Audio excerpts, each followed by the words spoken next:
Olá, então, pessoal, vamos começar com a segunda parte, então, da nossa aula sobre espondiloartrites. Nessa parte, como eu já falei, vamos focalizar mais a artrite reativa e as enteroartropatias. Então, vamos falar um pouquinho de artrite reativa. Como o próprio nome diz, a artrite reativa é um quadro reacional.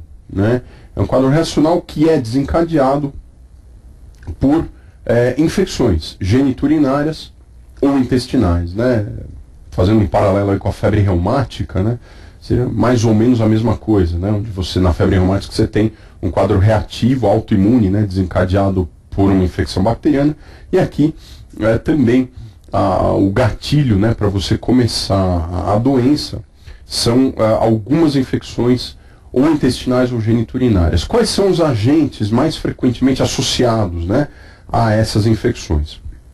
A clamídia trachomatis tem que ser lembrado, no âmbito das infecções geniturinárias, e a salmonella, shigella, yersinia e campylobacter no âmbito das infecções intestinais, das diarreias bacterianas.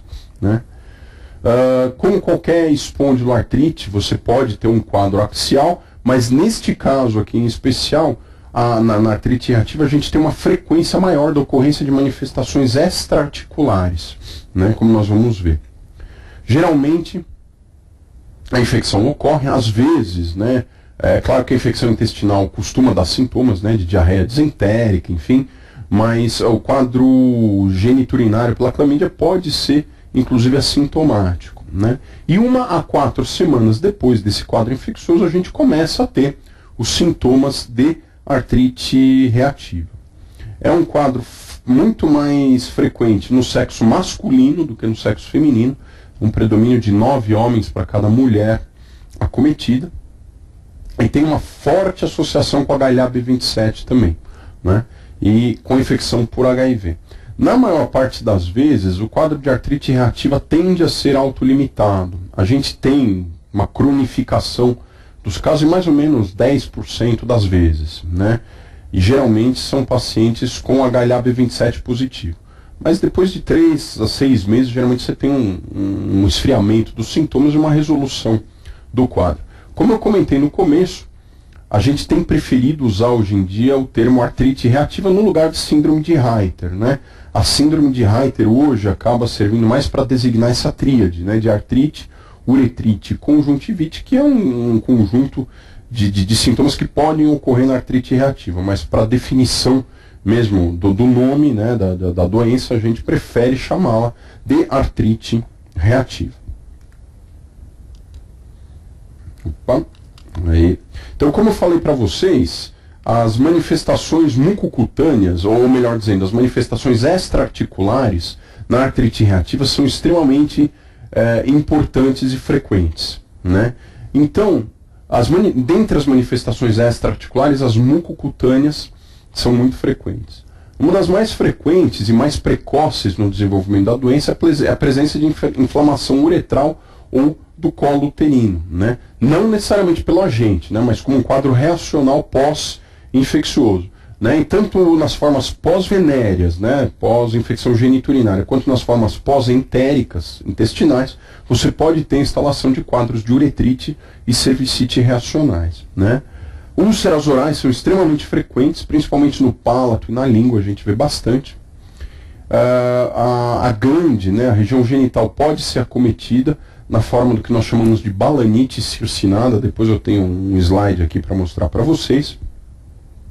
E, do ponto de vista cutâneo, em alguns casos a gente vê o que nós chamamos de queratodermia blenorrágica, que é a instalação de lesões papulodescamativas na região plantar dos pés, na maior parte das vezes. Então, peraí que passou tudo de novo aqui. Estamos com problemas aqui, só um momentinho. Aí. Então, o slide mostrando, exemplificando para vocês a queratodermia blenorrágica, Como eu falei, lesões papulares, descamativas, que pegam toda a face plantar dos pés, Tinha esse nome, queratodermia blenorrágica, porque ela foi descrita, inicialmente, há décadas atrás, como um quadro que sucedia o que se chamava na época de blenorragia, que era a presença de secreção, de exudação uretral, em decorrência, obviamente, da infecção venérea que se tinha no momento, e depois acabava sobrevindo a queratodermia blenorrágica. Que é a balanite circinada, né? A gente consegue ver com mais clareza nesse slide aqui, nessa foto aqui, melhor dizendo, né? Onde nós temos na glande desse paciente algumas lesões inflamatórias, né? Arredondadas, né? Bem definidas, um tanto serpiginosas, né? Muitas vezes, né? Que são quadros reacionais mucocutâneos, né? A infecção genital que ele teve. E pode ocorrer também nas formas pós-intestinais sem nenhum problema.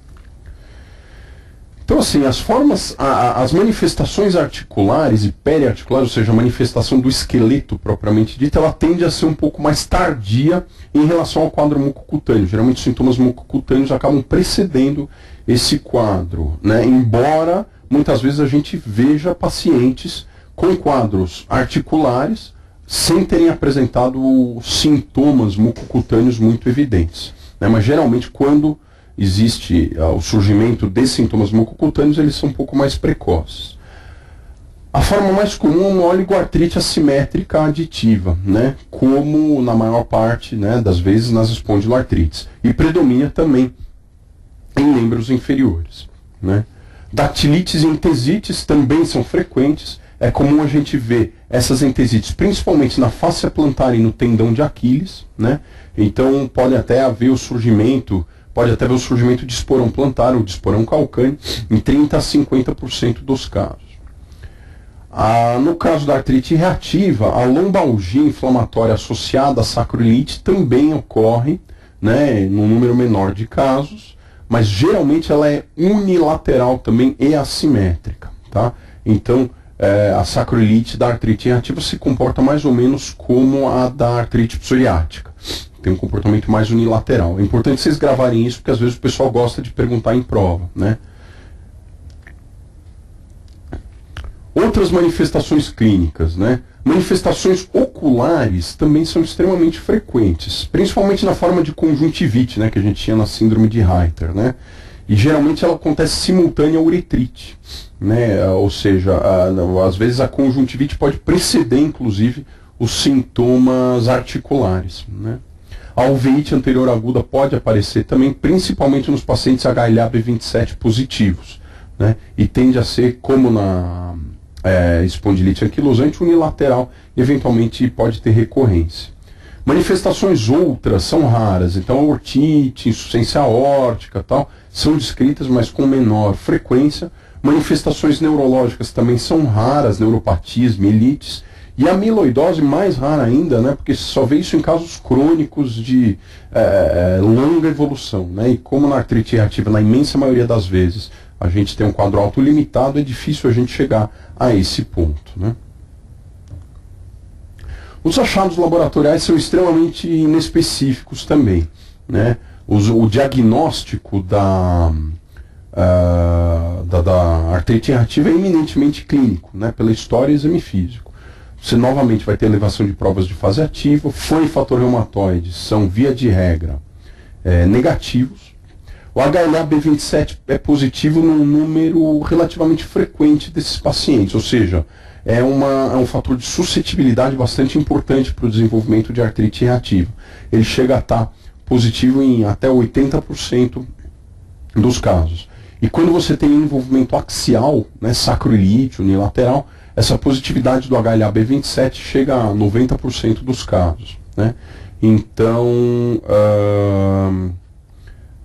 em geral, né, a gente pode considerar que o HLA-B27 é um marcador de suscetibilidade para a doença, e quando presente ele geralmente está associado a um acometimento axial mais importante, né? E se a gente puncionar a articulação, vamos encontrar um líquido sinovial inflamatório, né? Mas o diagnóstico, como eu falei, é eminentemente clínico, né? Só um momentinho, por favor. Deixa eu voltar aqui. Então, os achados radiológicos, né, em fases muito iniciais, eles são negativos, né? Você encontra o quê? Só um edema de partes moles, enfim. Mas com a evolução, com o passar do tempo, você pode ter aquelas formações de entesófitos, né? Aquelas reações de periósteo na inserção das entes que acabam levando à formação de esporões plantares ou calcâneos. Lembrando que a sacroiliite geralmente é unilateral, como eu já frisei, né? E a sindesmofitose pode ocorrer também, né? O que são sindesmófitos? Se você se lembrar, são aquelas pontes de calcificação entre uma vértebra e outra, né? Dos ligamentos intervertebrais, tá? Na artrite reativa, esses sindesmófitos, eles tendem a ser mais bizarros e grosseiros do que na espondilite anquilosante, né? Na espondilite eles são mais ordenados, direitinho formando aquela coluna em bambu. Aqui não, a sindesmofitose é mais unilateral, ela tem um padrão um pouco mais aleatório, né, e mais grosseiro do que na espondilite anquilosante. Então aqui eu trouxe aquele slide que eu falei para vocês para demonstrar a ocorrência de um esporão plantar aqui, né? Se vocês olharem a face plantar do calcânio aqui desse paciente, vocês veem aqui a formação de um esporão. Aqui na porção posterior do calcânio, né, onde tem a inserção do tendão de Aquiles, a gente vê também um esboço de esporão aqui sendo formado, tá? Então, esse aqui é um paciente com síndrome de Reiter, uma fascite plantar, cuja entesite, ali, a inserção da fáscia plantar no calcânio, levou ao surgimento desse esporão. Bom, o tratamento também da artrite reativa costuma ser escalonado, né? A gente começa, na maior parte das vezes, com anti-inflamatórios não hormonais. Em casos leves, eles são mais do que suficientes para conter os sintomas da doença, né, até que o quadro melhore, né. Nós podemos usar, sim, corticoides nesses casos, né, porque as manifestações extra-articulares são muito frequentes, então o corticoide acaba funcionando bem nesses casos. A gente usa aí prednisona em dose baixa, moderada, por volta de 0,5 miligrama por quilo. Inicialmente, geralmente já é suficiente, depois você vai fazendo um desmame lento e gradual.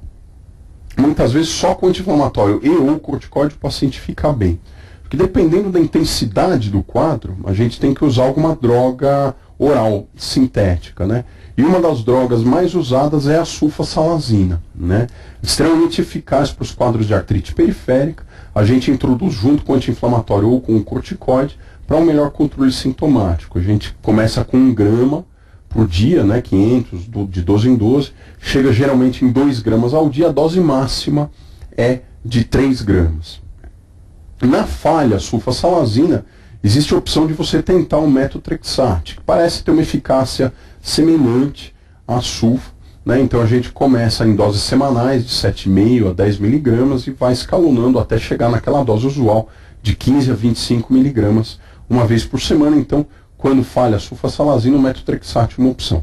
Hoje em dia, nós temos a opção de usar os anti-TNFs também nesse caso, né? Então, dependendo da gravidade, da tolerância do paciente às drogas orais, se isso for um problema, a gente pode lançar mão, sim, dos anti-TNFs, né? Mas geralmente eles não são necessários, eles acabam sendo mais requeridos em casos crônicos, de difícil controle, aqueles casos que estão se arrastando por muito tempo sem um controle adequado com as drogas orais. E qualquer anti-TNF pode ser utilizado, né, dos 5 que nós temos disponíveis, né? A questão do uso de antibiótico na artrite reativa é um tanto controversa, né? O consenso geral, né, é de que se você não tiver infecção vigente no momento do diagnóstico, você não tem indicação de usar antibiótico, né? Então, porque geralmente quando o quadro de artrite reativa já se instalou, o patógeno já foi eliminado, né? Então o que você tem não é um quadro infeccioso propriamente dito, mas sim um quadro autoimune, inflamatório em decorrência da exposição ao patógeno, né? Então a gente só acaba usando se houver infecção vigente no momento do diagnóstico. Então, para os quadros intestinais, a ciprofloxacina é um dos mais usados, a sulfa pode ser usada também, e nos quadros geniturinários, a doxiciclina também pode ter espaço para o tratamento da clamídia. Mas não é habitual a gente manter o uso de antibiótico nos casos onde não haja uma infecção ativa naquele momento. Muito bem, Opa, tá difícil aqui hoje. Então, vamos dar uma pincelada aqui para a gente terminar o assunto, né? Nas enteroartropatias, né? Que, como vocês devem imaginar, é um quadro de inflamação do esqueleto axial e apendicular associado à ocorrência de doença inflamatória intestinal. A minha intenção aqui não é entrar em detalhes com vocês a respeito de doença de Crohn, retocolite ulcerativa, porque eu sei que vocês vão ter esse conteúdo, né, em outro momento aqui dentro do curso, né? Mas eu vou me focalizar mais no quadro articular mesmo, né? A presença de artrite periférica é extremamente frequente em pacientes com doenças inflamatórias intestinais, né? Inclusive, as artrites periféricas são relatadas como um acometimento extraintestinal, né, da doença de Crohn ou da retocolite com bastante frequência, né? Além de quadros cutâneos outros que você pode ter de eritema nodoso ou de pioderma gangrenoso, e, enfim, daí para mais. Das espondiloartrites, as enteroartropatias são as que guardam menor relação com a presença do HLA-B27, né? Então são o grupo de doenças que menos depende dessa suscetibilidade genética para ocorrerem, né? Então, é claro que se o paciente tiver doença inflamatória intestinal com HLA-B27, ele tende a ter novamente um quadro mais severo, mais importante, mas das doenças é que menos depende do HLA para se manifestar, né? E a gente tem duas formas básicas, né, de enteroartropatias, né? Você tem um quadro que tem um predomínio mais periférico e um outro tipo de quadro que você tem um predomínio mais axial, que, dependendo do paciente, se manifesta mais uma forma ou mais outra. Geralmente o quadro... Perdão. No quadro periférico, eles se correlacionam usualmente com a atividade da doença intestinal, né? Então aquele paciente que tem uma doença intestinal ativa, com diarreia disentérica e tal, e que faz um quadro geralmente de oligoartrite de membros inferiores associado à atividade da doença intestinal. Você controlando a atividade da doença intestinal, você acaba também, por tabela, controlando a atividade periférica da doença. E existe uma outra forma de acometimento que é predominantemente axial. Um outro grupo de pacientes faz mais um quadro axial, uma artrite axial de coluna, uma sacroiliite, que usualmente não se correlaciona com a atividade da doença, né, intestinal. Então são pacientes que podem ter quadros de colite inflamatória, mas que desenvolvem predominantemente dor lombar inflamatória. Aqui no caso das enteroartropatias, a sacroiliite tende a ser bilateral também, igual na espondilite anquilosante, né? E muitas vezes você trata a doença intestinal e o paciente mantém aquele quadro de artrite axial de forma mais persistente, né? E, como eu falei, manifestações extra-articulares também são relativamente comuns, principalmente de cunho mucocutâneo, como eu já comentei, né? Então, do ponto de vista clínico, as manifestações articulares, quando o acometimento é predominantemente periférico, são um quadro de artralgia migratória, que às vezes nem chega a fazer um quadro artrítico propriamente dito, ou uma oligoartrite assimétrica de membros inferiores, eventualmente até uma monoartrite de joelho, de tornozelo, enfim, pode ocorrer, né? Mas, como vocês viram, nas espondiloartrites em geral, as oligoartrites assimétricas de membros inferiores predominam, né? E, do ponto de vista axial, quando o paciente tem um acometimento predominantemente axial, como eu falei, a sacroiliite aparece em mais ou menos 15% dos casos e tende a ser bilateral, né? Igual na espondilite anquilosante. Você pode ter inflamação também vertebral, igualzinho na espondilite, né? Só que a monta dessa inflamação e o potencial de anquilose dessa lesão é muito menor do que na espondilite anquilosante, né? E muitas vezes, inclusive, essa própria sacroiliite pode ser óligo ou assintomática. Às vezes você só acaba detectando isso em exame de imagem, né? Então, é um quadro bem mais tranquilo do que aquele que a gente vê na espondilite anquilosante. Do ponto de vista extra-articular, como eu falei, os quadros mucocutâneos são bastante frequentes na forma de úlceras orais, né? Principalmente na doença de Crohn, a gente tem mais ulceração oral do que na retocolite ulcerativa. O eritema nodoso é uma forma de paniculite de membros inferiores, principalmente na face extensora dos membros inferiores, que é mais frequente na doença de Crohn.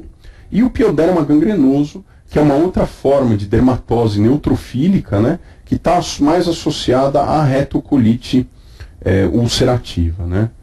E manifestações oculares podem ocorrer também, como em outras enteroartropatias, né, outras espondiloartrites, melhor dizendo, e a uveíte pode se instalar em mais ou menos 5% dos casos. Bom, o tratamento, né, da espondiloartrite, ou melhor, o tratamento das enteroartropatias é o tratamento da doença intestinal de base, né? Então, o fundamental é você tratar a doença de base, porque aí você muitas vezes consegue controlar os outros sintomas, né? A gente tem evitado de dar anti-inflamatórios por razões óbvias, né? Para você evitar qualquer irritação maior da mucosa gastrointestinal, ou eventualmente a chance de ulcerar essa mucosa, e a gente acaba usando corticoides sistêmicos em baixas doses. É claro que esses casos o reumatologista acaba sempre tendo que acompanhar junto com o gastroenterologista, né? As drogas de base que geralmente o gastro entra nesses casos são os derivados do ácido amino salicílico, né? E a principal delas é a mesalazina, né? Que pode ser usada aí em doses de até 4 gramas por dia. Ela tem um efeito principalmente local, né, de controle da inflamação intestinal, né? Não chega a ter tanto efeito sistêmico. A sulfasalazina pode ter um pouco mais de efeito sistêmico, né? Ela tem um efeito local de melhora da inflamação intestinal, mas também ela é absorvida e produz efeito anti-inflamatório nas articulações periféricas. O metotrexate também pode ser usado, e a azatioprina também é um imunossupressor frequentemente usado pelos gastroenterologistas no tratamento do quadro inflamatório intestinal. Então, melhorando esse quadro, né, com corticoide, essas drogas de base, frequentemente os quadros extra-articulares também acabam melhorando. A terapia biológica também tem lugar no tratamento das enteroartropatias. Então, geralmente nos casos que são refratários ao uso de pelo menos um imunossupressor oral, né, onde você é obrigado a manter doses altas de corticoide, você pode introduzir um anti-TNF para esses pacientes, né? Lembrando que o anti-TNF acaba tendo espaço também naqueles quadros axiais que não se correlacionam tanto com a atividade da doença intestinal, mais ou menos na linha do que a gente vê na espondilite anquilosante, né, onde os anti-TNFs acabam tendo um papel mais importante, né? É interessante só lembrar que, do ponto de vista da terapia biológica para as enteroartropatias, o etanercept não funciona bem, que é o receptor solúvel, né, anti-TNF. Então, os anti-TNFs mais estudados, mais indicados nesses casos, são mesmo o infliximab, que é endovenoso, ou o adalimumab, que é subcutâneo. Ok? Eu trouxe aqui para fechar o assunto uma tabela comparativa entre as espondiloartrites, né, para a gente tentar sumarizar aspectos que são importantes comparativamente entre as doenças, né? E como eu falei, algumas coisas daqui às vezes o pessoal gosta de perguntar um pouquinho. Então vamos ver.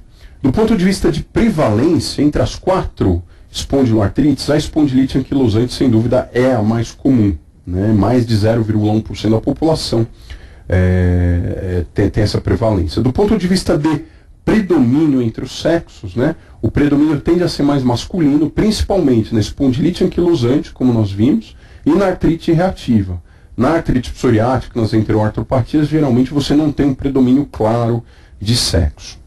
A presença de artrite axial, ou seja, de acometimento da coluna vertebral e das sacroiliacas, por definição, ela acontece em 100% dos pacientes com espondilite anquilosante. Sempre está presente, né?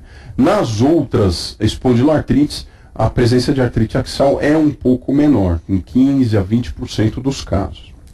Sacroiliite, novamente aquilo que eu já reforcei com vocês, ela tende a ser bilateral na espondilite anquilosante e nas enteroartropatias, e unilateral na psoriática e na reativa.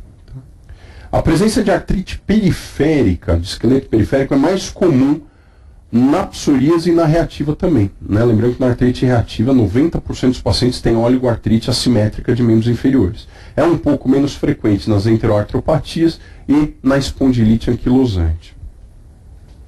A distribuição, né, do acometimento articular, ela é, na maior parte das vezes, como vocês podem ver, uma oligoartrite assimétrica, geralmente de membros inferiores, embora quadros monoarticulares de membros inferiores possam eventualmente também aparecer. A única diferença aqui é na artrite psoriática, onde você pode ter um quadro poliarticular também, como nós vimos, né, naquelas formas AR-like, né, nas formas semelhantes à artrite reumatoide. né, que são formas que a gente não vê nas outras espondiloartrites. A presença de uveíte pode acontecer em qualquer uma delas, é mais comum na espondilite anquilosante, tá? Mas pode aparecer em qualquer uma delas. Dactilites, né? Lembrando das dactilites, é importante a gente salientar que nas psoriáticas, essa é uma das formas mais comuns, né, de incidência de dactilite junto com a artrite reativa. Na espondilite anquilosante, nas enteroartropatias, a presença de dactilite é incomum, né? E a questão do HLA-B27, né? A associação mais forte do HLA-B27 a gente vê na espondilite anquilosante e na artrite reativa, né? Na psoriática menos e nas enteroartropatias menos ainda. Como frisei para vocês, as enteroartropatias são as doenças menos associadas ao HLA-B27, né? E aqui nessa última linha eu coloquei para ilustrar para vocês que a presença do HLA-B27 é muito importante para a determinação do acometimento do esqueleto axial. Então, se o paciente tem HLA-B27 positivo, a incidência de acometimento do esqueleto axial acaba aumentando, certo? Então, sumarizando esses achados clínicos, né, eu trouxe aqui algumas questões, né, para a gente comentar um pouquinho, já que foi uma aula um pouco mais curta, eu trouxe um número um pouco maior de questões sobre o tema. Eu vou pegar questões tanto envolvendo espondilite anquilosante quanto o resto. Como vocês vão ver, na maior parte das vezes, o que a gente tem visto nos últimos anos é um predomínio de questões a respeito de espondiloartrites em geral, lato sensu, né, ou espondilite anquilosante. Eventualmente cai uma pergunta sobre artrite reativa ou psoríase, mas do ponto de vista de frequência mesmo, parece que o pessoal gosta de perguntar mais sobre espondiloartrites indiferenciadas ou a forma de espondilite anquilosante. Então vamos lá. Todas as questões aí dos últimos 5 anos, tá? Um homem de 27 anos procura o serviço médico com dor ocular e vermelhidão no olho direito há 2 dias. Refere quadros anteriores semelhantes, mas nega sintomas articulares ou cutâneos. Foi feito o diagnóstico de uveíte anterior direita em atividade e uveíte anterior à esquerda em remissão. Assinale o diagnóstico provável e a investigação. Espondiloartrite, HLA-B27, BC, HLA-B51, lúpus eritematoso sistêmico, FAM ou artrite reumatoide, fator reumatoide. Então, nessa questão, a gente tem que sempre se remeter ao fato de que se trata de um indivíduo do sexo masculino, homem, né, jovem, né, abaixo de 40 anos de idade, com quadros de uveites recorrentes, né, de repetição sem quadros articulares ou cutâneos. É uma situação frequente da gente encontrar na prática clínica, né, indivíduos que têm uveites anteriores de repetição sem outros achados. Frequentemente o oftalmologista acaba encaminhando esse paciente para nós, para o reumatologista, para uma investigação, né? Então, no momento em que a gente aborda esses pacientes, o exame mais importante que a gente acaba pedindo, como eu já comentei e frisei várias vezes, é o HLA-B27, né? Que, se vier positivo, prediz, né, que esse paciente possa evoluir para uma forma indiferenciada de espondiloartrite, né, em geral, né? Então, aqui a alternativa correta é mesmo a alternativa A, né? A alternativa B, doença de BC, acaba não sendo ainda porque a gente pode ter uveites na doença de BC, né, como eu abordei na aula de vasculites, a gente pode ter uveíte, mas aqui faltam outros achados, né, faltam as úlceras orais, as úlceras genitais, o quadro cutâneo e assim por diante. Então não dá para a gente falar em doença de BC. Para a gente falar em lúpus ou artrite reumatoide, também faltam outros achados clínicos, né? Então, nesse caso, lembrar sempre que a investigação inclui a pesquisa do HLA-B27 para a definição de um provável quadro de espondiloartrite. Essa questão também é recente. Um jovem de 23 anos apresenta as seguintes características clínicas e laboratoriais: oligoartrite assimétrica de grandes articulações dos membros inferiores, joelho direito, tornozelo esquerdo, e dor alternante nas nádegas, em áreas glúteas, que se irradia para a face posterior das coxas, com limitação da função articular por entesite dentro de articulações diartrodiais e fibrocartilaginosas, além de estudo genético revelando associação a uma molécula do complexo principal de histocompatibilidade, classe 1, e 2 exames para a detecção de anticorpos anti-citrulina, anti-CCP, né, negativos. Este paciente provavelmente é portador de uma síndrome reumática. A partir da análise do caso, assinale a alternativa que apresenta o diagnóstico correto. Não preciso nem dizer qual é, né? A pintura do caso, né, que foi feita na questão é absolutamente típica de um quadro de espondiloartrite geral, né? Quer dizer, oligoartrite assimétrica, dor alternante nas nádegas, né? Provavelmente essa dor deve ser de cunho inflamatório, né? Entesite, positividade aqui, né? Essa questão do MHC classe 1, ele está se referindo inequivocamente ao HLA-B27, né? E 2 exames para anticorpos anticitrulina negativos. Lembrando que o anticorpo anti-CCP é um anticorpo que a gente encontra na artrite reumatoide, né? E nas espondiloartrites, via de regra, esses exames são realmente negativos, né? Então, obviamente, neste caso, nós, aqui ó, perdão gente, deixa eu ver se mudando aqui de controle eu consigo um efeito melhor. Então aqui, síndrome espondiloartrítica, né? Eu trouxe essa questão para salientar para vocês que têm sido cobrados, então, conceitos mais gerais sobre espondiloartrite. É claro que podem cair questões mais específicas, como nós vamos ver, mas o que tem caído com mais frequência é esse tipo de questão, onde você tem que reconhecer um certo padrão, né, diagnóstico, com características que são bastante frequentes na doença. Sobre o uso de glicocorticoide no tratamento da espondilite anquilosante. É correto afirmar que A. Não apresenta nenhum benefício. B. É o tratamento de escolha na fase aguda da doença. C. Deve ser empregado quando não há controle com anti-inflamatório não hormonal. Ou D. É eficaz para manter a remissão alcançada com o uso de um anti-TNF. Frisei bastante na aula para vocês que o uso de corticoide sistêmico na espondilite anquilosante não tem lugar, né? Então, relembrando, as drogas de escolha no início do tratamento são os anti-inflamatórios não hormonais, né? A gente tenta usar pelo menos 2 esquemas no intervalo aí de 3 meses, e se não houver um bom controle, está indicada a tentativa do anti-TNF. Mas, no caso da espondilite anquilosante, nenhum benefício é auferido do uso de corticoide. Então, aqui, na alternativa A, quando não há controle com anti-inflamatório, é o anti-TNF que deve ser usado. E aqui essa questão de ser eficaz para manter a remissão alcançada com o uso de anti-TNF não tem absolutamente nada a ver, né? Então, alternativa correta, alternativa A. Um homem de 29 anos refere dor lombar baixa há 5 meses, com dor noturna e rigidez matinal. Ao exame, dor à compressão da transição lombosacra e limitação da flexão da coluna, né? Deve estar se referindo à coluna. Provas de atividade inflamatória são positivas. Radiografias da coluna lombosacra são normais. Qual o melhor exame de imagem nesse caso? Tomografia computadorizada das sacroiliacas? B. Ressonância magnética das sacroiliacas com gadolínio? C. Ressonância magnética da coluna lombar sem gadolínio? D. SPECT do esqueleto? Ou E. Radiografias oblíquas das sacroiliacas, né? Então, novamente, temos que reconhecer o padrão da doença. Homem, né, que é mais frequente, 29 anos, com uma dor lombar baixa, noturna e rigidez matinal. Quer dizer, uma lombalgia inflamatória num homem jovem. Isso imediatamente deve remeter a gente para a possibilidade diagnóstica de uma espondiloartrite, né? Aí ele tem dor à compressão da transição lombosacra na palpação e limitação da flexão da coluna.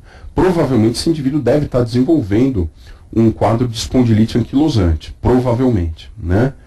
Então, para a gente definir melhor o diagnóstico, a gente tem que pesquisar as articulações sacroiliacas em primeiro lugar, né? E como eu frisei várias vezes nas aulas para vocês, numa fase inicial, quando você tem um raio-x normal ainda, você pode, lógico, pedir um raio-x primeiro, né, de sacroiliacas, coluna lombar e tal. Mas se eles vierem normais, a tua suspeita clínica for grande, você deve pedir o quê? Uma ressonância nuclear magnética das articulações sacroiliacas, né, na qual, em determinadas sequências, com injeção de gadolínio e supressão de gordura, você consegue visualizar bem o processo inflamatório das articulações sacroiliacas. Então, a alternativa correta aqui é a alternativa B, né? A tomografia computadorizada, ela não traz grandes benefícios, para avaliação, porque ela não consegue enxergar esse edema inflamatório tão bem quanto a ressonância consegue, né? Ressonância da coluna lombar sem injeção de gadolínio, ela pode até ser feita, mas assim, com a injeção de gadolínio, a gente consegue ver melhor, né? Eventualmente os cantos brilhantes, aquelas outras questões lá que eu já comentei para vocês que aparecem na coluna lombar, né? Então, também pode ser pedida a ressonância de coluna lombar. Não estaria errado você pedir junto com a das articulações sacroiliacas, né? Mas sem injeção de gadolínio a gente acaba perdendo bastante definição. SPECT não tem indicação nenhuma e radiografias oblíquas também não vão trazer nenhuma informação adicional a respeito das sacroiliacas. Então, sempre lembrar da ressonância. Por isso que eu bati tanto nessa tecla, eles gostam de perguntar essa questão do exame de imagem também de escolha na fase inicial, que é a ressonância. Dentro do acometimento de articulações, a espondilite anquilosante tem manifestações extra-articulares, sendo a mais comum cardite, dermatite seborreica, síndrome nefrótica, fibrose apical bilateral pulmonar ou uveíte anterior aguda. Também outra coisa que eu frisei muitas vezes durante a aula, né? O acometimento extra-articular mais comum da espondilite anquilosante é o ocular. E dentre esses acometimentos, a uveíte anterior aguda tem que sempre ser lembrada, né? Como um quadro de inflamação recorrente da uvea anterior, geralmente unilateral. Cardite pode ocorrer? Pode, que nem a fibrose apical bilateral, como eu frisei lá na aula, mas são acometimentos bem mais raros. Dermatite seborreica também não está grandemente associada. A síndrome nefrótica, eventualmente, pode estar associada a um quadro de amiloidose e tal, mas não é nem de longe a manifestação mais comum. Então, lembrando isso aqui também, marquem aí que lembrar da uveíte anterior aguda é importante para a prova, como acometimento extra-articular da espondilite. Há 2 anos sofrendo de artrite bilateral nas articulações interfalangianas distais, uma pintora de 38 anos submeteu-se a uma bateria de exames laboratoriais, que só mostraram aumento de VHS e PCR. Durante o exame físico, ao identificar espessamento das unhas com numerosas depressões pontiformes, onicólise e hiperqueratose subungueal, seu clínico não relutou em afirmar o diagnóstico de artrite psoriática, né? Acho que aqui ninguém vai ter dúvida, né? Então lembrar quais são os highlights dessa questão aqui, né? As interfalangianas distais, né? O acometimento das distais, é importante a gente lembrar que o acometimento inflamatório das distais é muito sugestivo de artrite psoriática. A gente pode ter isso onde mais? Eventualmente na osteoartrose de mãos com quadro inflamatório distal, né? Mas se a gente vai pensar numa doença autoimune propriamente dita, a artrite psoriática tem que ser lembrada, até porque na artrite reumatoide, via de regra, as distais não são acometidas. E outra coisa é o acometimento ungueal, né?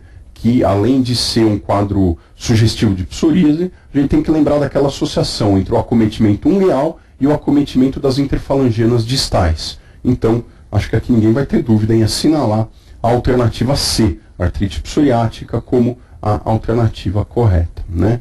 Como eu falei, degenerativa não deve ser, aqui falando de artrose, por causa dessa questão das unhas aqui, né? E reumatoide também não, porque não tem esse acometimento distal. Com relação aos achados radiográficos das espondiloartrites, conclui-se que as erosões lápis na taça, que é aquele pencil cup, são achados típicos das artropatias enteropáticas. B. As erosões periarticulares nas artrites pós-infecciosas têm predomínio simétrico em punhos. C. Os sindesmófitos são assimétricos e unilaterais na espondilite anquilosante. D. A sacroileite tem padrão assimétrico ou unilateral nas artrites reativas e na artropatia psoriásica. Então vamos usar aqui uma por uma. Erosões lápis na taça são mais típicas de que doença? Artrite psoriática. Então está errado porque ele está falando em artrites enteropáticas aqui. B. As erosões periarticulares nas pós-infecciosas têm predomínio simétrico em punhos, correto? Também está errado. Lembrar que o predomínio aqui é uma oligoartrite assimétrica de membros inferiores, né? E uma doença erosiva em punhos, em carpo, sugere muito mais o quê? Uma artrite reumatoide do que uma espondiloartrite. Então a B também está errada. C. Os sindesmófitos são assimétricos e unilaterais na espondilite anquilosante. Certo ou errado? Errada também. Por quê? Geralmente os sindesmófitos tendem a ser simétricos e bilaterais. Lembrar da coluna em bambu, né? Onde você tem um acometimento simétrico da coluna, que é o padrão da espondilite anquilosante. Essa sindesmofitose tende a ser mais assimétrica e unilateral, ou na psoríase, na artrite psoriática, ou nas artrites reativas, não na espondilite. D. A sacroileite tem padrão assimétrico ou unilateral nas artrites reativas e na psoriática. Eu bati várias vezes na tecla que esse é o padrão mais comum, né, que ela tende a ser bilateral na espondilite anquilosante e nas enteroartropatias, e tende a ser assimétrica ou unilateral mais nas reativas e na psoriásica. Então, aqui a alternativa a ser assinalada, a alternativa D de dado. Um paciente de 35 anos, aqui fala um pouquinho de tratamento, eles falam um pouquinho de tratamento, por isso que eu pus a questão. Um paciente de 35 anos comparece ao ambulatório com queixa de dor lombar persistente há 6 meses. Refere que esta é pior ao acordar e melhora ao longo do dia com movimentação ou exercício. Procurou por pronto-socorro há alguns meses, tendo recebido receita de anti-inflamatório, do qual faz uso eventual com melhora parcial do quadro. O exame físico mostrou dor à palpação das articulações sacroiliacas e restrição da flexão da coluna, teste de Schober positivo. Os exames laboratoriais recentes estão normais. As radiografias de tórax e sacroiliacas também são normais. Considerando a principal hipótese diagnóstica para esse paciente, qual deve ser a conduta terapêutica mais adequada no momento? Corticoide oral, sulfasalazina, metotrexato, antagonista de TNF ou anti-inflamatório em horários fixos, né? Então, novamente, primeira coisa, estabelecer qual o diagnóstico mais provável, né? Então, quais são os highlights da questão? Homem, jovem, abaixo de 40 anos, dor lombar persistente de característica inflamatória, né? Pior ao acordar, melhor ao longo do dia, já há 6 meses, né? E tem feito um uso de anti-inflamatório, eventualmente com melhora parcial do quadro, e tem evidências no exame clínico de restrição da flexão da coluna e dor sacroiliaca. Portanto, qual é o diagnóstico provável desse paciente? Uma espondilite anquilosante, né? Já que ele tem restrição à movimentação da coluna, né? O que é o melhor fazer nesse momento, né? A gente vai dar corticoide para esse paciente? Não, né? A gente já viu que corticoide não tem lugar no tratamento da espondilite anquilosante. Sulfasalazina ou metotrexato, será que tem lugar nesse tratamento do paciente?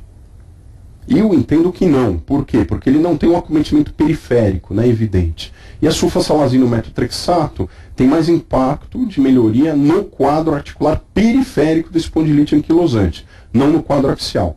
Antagonista de TNF, será que seria o caso da gente pensar?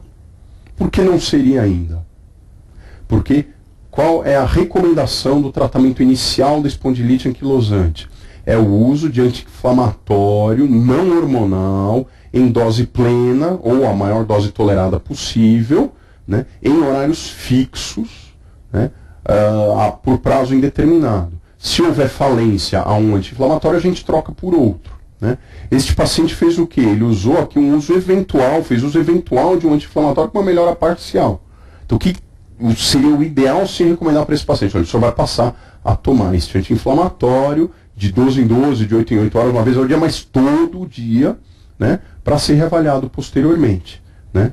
E o anti-TNF estaria indicado somente na falha a 2 esquemas de anti-inflamatório em dose plena ou na dose mais tolerada possível durante um período de pelo menos 3 meses, né? Então, a alternativa correta a ser assinalada aqui é o anti-inflamatório em horários fixos, né? Ou seja, um uso regular, certo?